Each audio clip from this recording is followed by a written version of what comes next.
La temática a investigar es el papel que juega la Organización de las Naciones Unidas en la verificación de la dejación de armas por parte de las FARC, mediante una misión política que se llevará a cabo en un plazo de 12 meses, como está estipulado en la Resolución 2261 del 2016. Esto enmarcado en el Acuerdo de Paz en Colombia. Esta misión estará encabezada por el francés Jean, delegado encargado de acompañar el proceso de paz en este país. Por otro lado, la misión está conformada por observadores internacionales encargados de vigilar dicho proceso. Los actores involucrados en este proceso componen un mecanismo de monitoreo y verificación conocido como MMIV, el cual será un mecanismo técnico tripartito y estará integrado por representantes del gobierno nacional, las FARC-EP y un componente internacional consistente en una misión política de observadores no armados de la ONU, integrada principalmente por observadores de países miembros de la Comunidad de Estados Latinoamericanos y Caribeños, CELAC. Los actores que están involucrados en este proceso están, por un lado, el gobierno con el Alto Comisionado de la Paz, Humberto de la Calle, Juan Manuel Santos y Álvaro Uribe Vélez. Por otro lado están las FARC-EP con Iván Márquez, Pablo Catatumbo y Pastor Alape. Y finalmente están los actores internacionales como la Organización de Naciones Unidas y la Misión de ONU en Colombia. La dejación de armas en el proceso de paz con las FARC en Colombia es uno de los acuerdos que se han establecido en la mesa de diálogos entre el gobierno y este grupo. A través de este proceso es posible evidenciar la voluntad de estos dos actores para superar un conflicto que ha estado presente en Colombia por más de 50 años. En este contexto, en el que el acuerdo de paz está basado en los elementos que componen la justicia transicional, es posible evidenciar que esta voluntad nace en la necesidad de pasar de un estado de naturaleza a un estado civilizado. Entendiendo la justicia transicional como la gama completa de procesos y mecanismos asociados a los intentos de una sociedad por llegar a un acuerdo con un pasado de abusos, para el autor Méndez en su texto Constitutionalism and Transnational Justice, haciendo referencia a esta definición, es posible abordar el mecanismo de dejación de armas como un paso para asegurar los aspectos mencionados anteriormente. De modo que el aspecto de la responsabilidad puede asociarse con el papel que la ONU jugará en este proceso, siendo un garante del desarrollo efectivo del mismo. Esto teniendo en cuenta el estado civilizado dudoso en el que se ha encontrado Colombia por medio siglo. Así, siendo el actor principal en la verificación de dejación de armas, tiene la responsabilidad de asegurar que ese mecanismo fundamental para que Colombia logre alejarse del estado de naturaleza se realice. Por otro lado, puede considerarse que la dejación de armas es un paso apropiado para llegar a una justicia en la que los miembros pertenecientes a las FARC acepten al Estado como el soberano con el monopolio legítimo de la fuerza, con el derecho a regular las relaciones en la sociedad, tal y como lo aceptan una gran mayoría de los ciudadanos colombianos. Una vez alcanzada esta situación en la que el estado de civilización se vea fortalecido y el Estado detente el poder, se podría llegar a aplicar mecanismos judiciales estipulados en la Constitución. Una de las medidas de reparación es el factor de las garantías de no repetición, donde lo que se busca con un organismo internacional como las Naciones Unidas es que existan controles sobre lo que se haga dentro de las zonas, donde se encontrarán recluidos los guerrilleros y de que efectivamente ninguno de ellos tenga en su poder armas. Además de esto, se busca de igual manera reparar esas áreas que habían sido ilegalmente militarizadas por la guerrilla, ya que a esos grupos encontrarse en sitios específicos se podrían generar proyectos para mejorar las condiciones de vida de los habitantes dentro de las zonas de conflicto, y se puede generar una mayor presencia del Estado dentro de los mismos. Para lograr esto se acordaron unos pasos para la verificación del desarme, como lo son el registro, donde básicamente lo que se piensa hacer es que la misión de Naciones Unidas mire cuál es la cantidad de armas procedentes de las FARC. Como segunda medida se entrará en el procedimiento de la identificación, donde se analizan las características de cada arma recibidas. Luego de esto se entra en el proceso del monitoreo, donde los observadores de la misión constatan que los integrantes de las FARC se encuentran en el campamento, no tengan las armas a su disposición y que solo las que se les ha dado previamente a cada uno.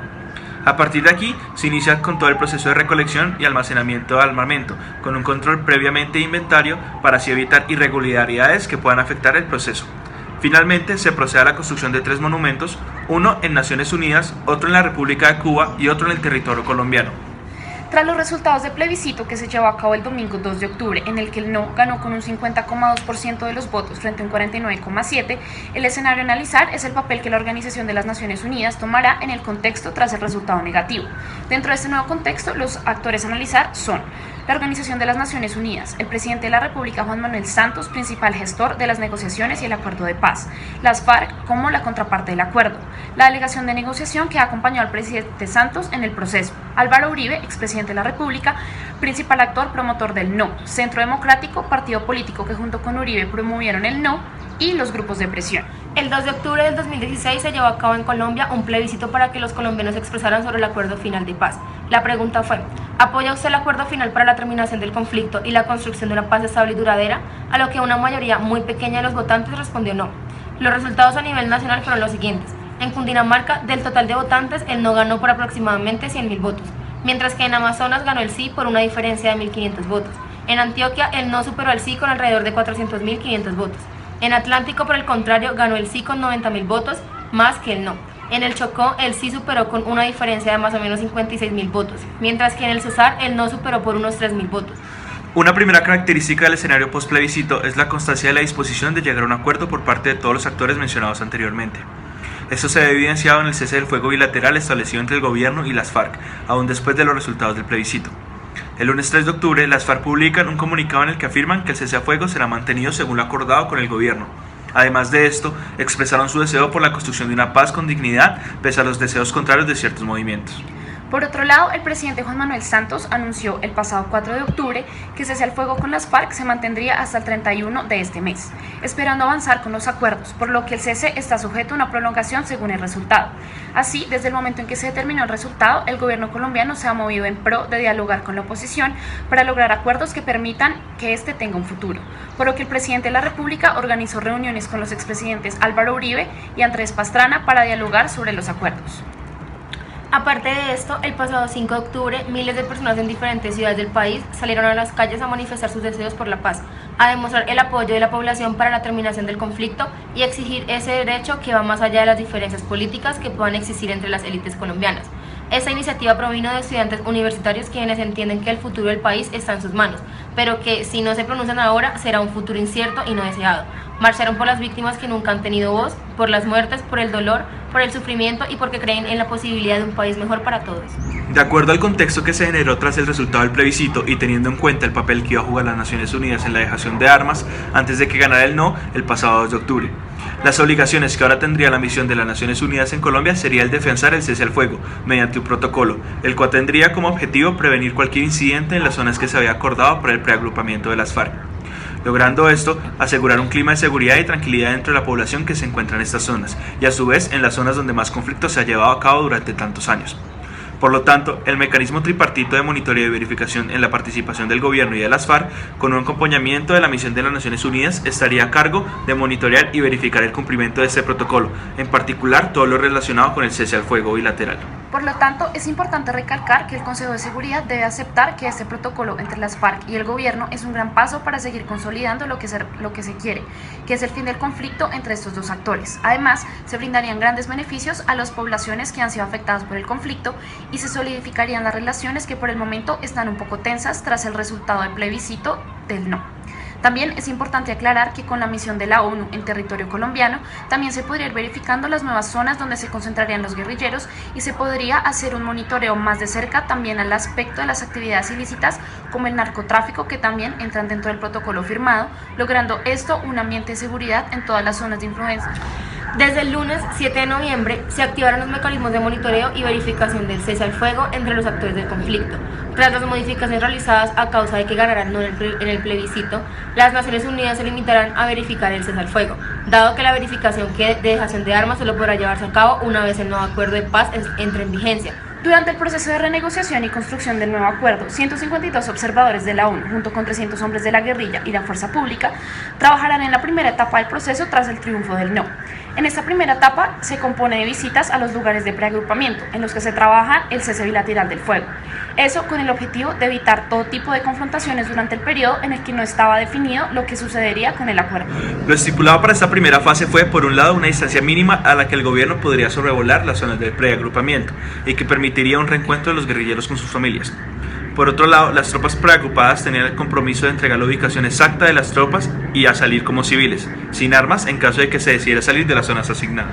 Por otra parte, antes de que se decidiera llegar a una renegociación, las Naciones Unidas siguieron mostrando su apoyo a Colombia y su gobierno sin importar los resultados del plebiscito.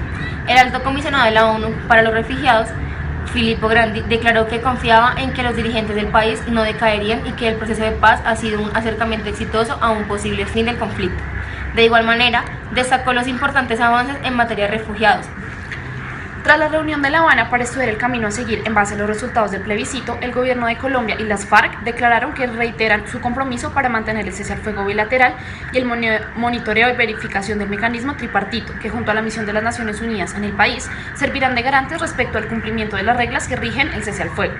De igual manera, solicitaron al secretario general de la ONU la autorización de dicha misión y a los países que han trabajado como observadores neutrales apoyando todo el proceso que sigan desplegando sus hombres y mujeres que contribuyeron en el proceso. Haciendo un análisis del primer acuerdo y de los cambios que se incluyen en el segundo, se puede considerar que el papel de la ONU ha tenido en este proceso ha sido percibido de manera positiva en los diferentes sectores de la población colombiana, puesto que no se ha exigido una modificación del componente internacional, es decir, que lo planteado en el primer acuerdo sobre la dejación de armas y el seguimiento de que la ONU tendrá de este proceso se ha dejado intacto en el nuevo acuerdo.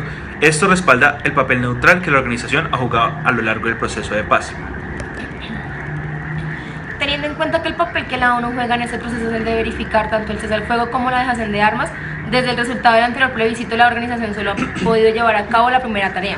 La ONU se ha encargado de verificar el cese al fuego mientras se logran la firma del nuevo acuerdo, el cual le permitiría iniciar con la verificación de la dejación de armas por parte de las FARC.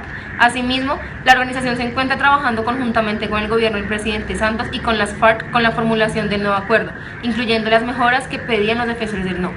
Considerando el contexto en el cual se desarrolló tanto las diferentes entregas como el acuerdo de paz durante el semestre, se puede llegar a diferentes conclusiones. En primera medida, se evidencia que las Naciones Unidas siempre tuvieron la voluntad de pertenecer y estar presentes en el acuerdo de paz, y a pesar de que el pasado 2 de octubre en el plebiscito ganó la opción del no, su voluntad fue seguir en territorio colombiano, ya no verificando la dejación de armas como tal, pero sí como un garante de que se siguiera cumpliendo el cese al fuego bilateral dentro de lo acordado por el gobierno y las FARC. En segunda medida, la ONU también ha tomado partido en verificar las zonas de preagrupamiento y de agrupamiento donde los miembros de las FARC estarán concentrados y tendrán que dar la localización exacta de donde se concentran.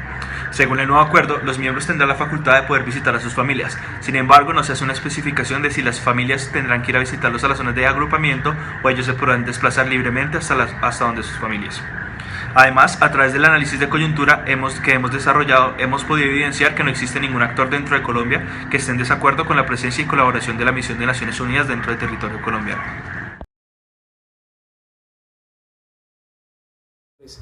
Bueno, nos encontramos con Carlos Ríos, él es ex asesor de prensa de la Cruz Roja Internacional y cuenta con una larga trayectoria pues, con organizaciones internacionales y ONGs vinculadas al conflicto armado en nuestro país, y hoy le vamos a hacer unas preguntas con respecto a la participación de organizaciones internacionales como las Naciones Unidas en la construcción de una paz estable y duradera con respecto al acuerdo de paz pues, que se llevó a cabo en La Habana.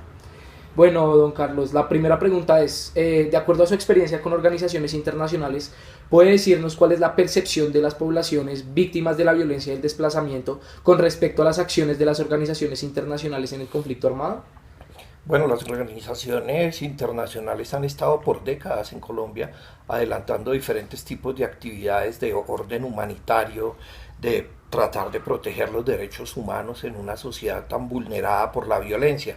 Y evidentemente pues hay una alta percepción, es elevadísima la credibilidad de estas organizaciones, porque pues en las regiones donde se suceden los hechos del conflicto armado es muy poca la presencia estatal, son poblaciones altamente vulnerables y se llega a hablar de poblaciones doblemente víctimas del Estado y víctimas del conflicto armado.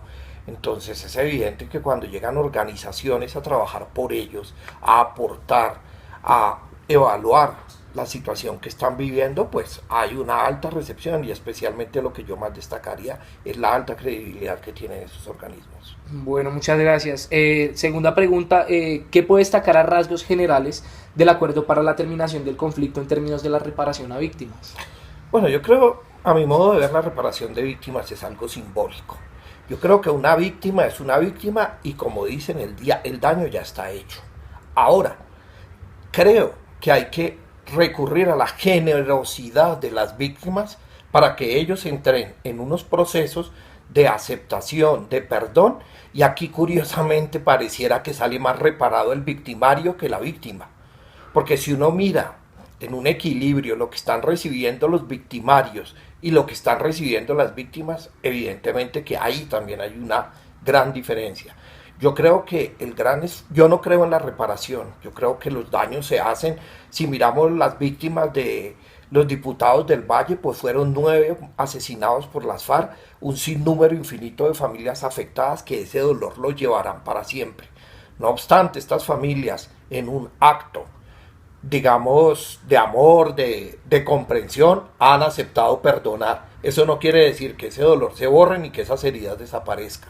Y yo creo que aquí cuando hablamos de reparación, hablamos es de algo simbólico y algo altamente político. Pero reparar a las víctimas de 50 años es imposible. Muchísimas gracias. Don Carlos, ¿cómo ve la participación de las Naciones Unidas en el acuerdo para la terminación del conflicto? ¿Garantizará la dejación de armas por parte de las FARC su veeduría? Bueno, yo creo que Naciones Unidas va a jugar un papel importante, especialmente en el posconflicto.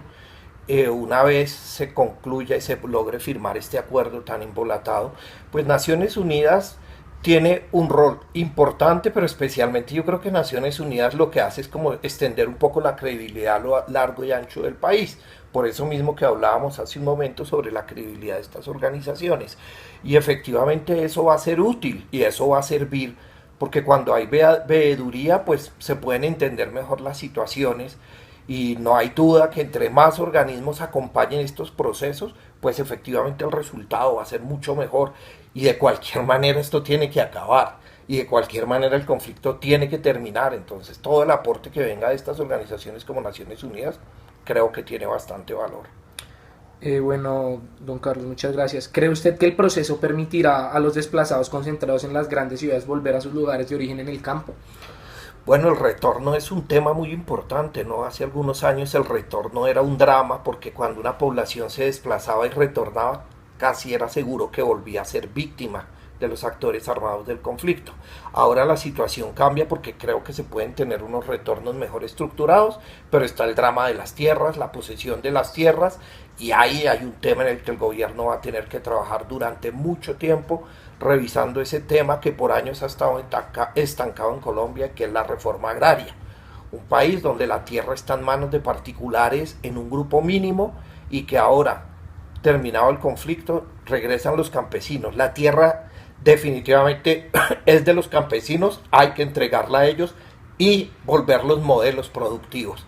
De otra manera seguiremos teniendo la misma miseria en el conflicto. No nos podemos perder en que el gran drama de Colombia no es solo el conflicto armado. En las zonas rurales, el gran drama de Colombia ha sido la indiferencia y el abandono total del Estado por parte de quienes habitan las zonas rurales. Acabar el conflicto no garantiza que esto va a mejorar si el Estado no tiene políticas claras para atender a la población, como en el caso que tú preguntas, que va a retornar, pero que necesita una infraestructura para producir, para adaptarse, para volver productiva la tierra que les ha pertenecido.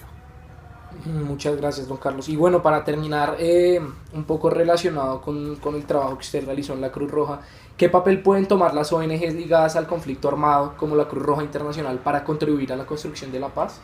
No, yo creo que todas las ONGs desde sus perspectivas tienen un trabajo interesante. Si uno va a un departamento como Nariño, yo creo que en este momento es donde trabajan el mayor número de ONGs, haciendo toda clase de actividades frente a jóvenes, a mujeres, a afectados por minas, a toda la población vulnerable, mujer afectada por el conflicto. Y desde cada orilla, cada quien puede aportar. Yo creo que el problema de estos procesos en Colombia es que se politizan y se pierde el interés central, y es buscar una solución armada al conflicto y contar con todo el apoyo. Si uno mira, la comunidad internacional apoya el conflicto, la terminación del conflicto, porque en cualquier mente racional, un país que lleva 52 años en guerra, eso es absurdo. Ahora bien, están todos los organismos en Colombia proponiendo toda clase de ayudas, incluso económica, y es increíble que la clase política tenga estancado el proceso. Entonces, creo que aquí la comunidad internacional, las organizaciones internacionales van a hacer aportes muy importantes en la construcción de una paz, que cuando hablamos de duradera, eso es un concepto muy complejo. Una paz estable y duradera es una sociedad altamente avanzada para poder hablar de esos conceptos que no solo pueden estar escritos en un papel. Bueno, don Carlos, muchísimas gracias por su colaboración. Ok. Listo.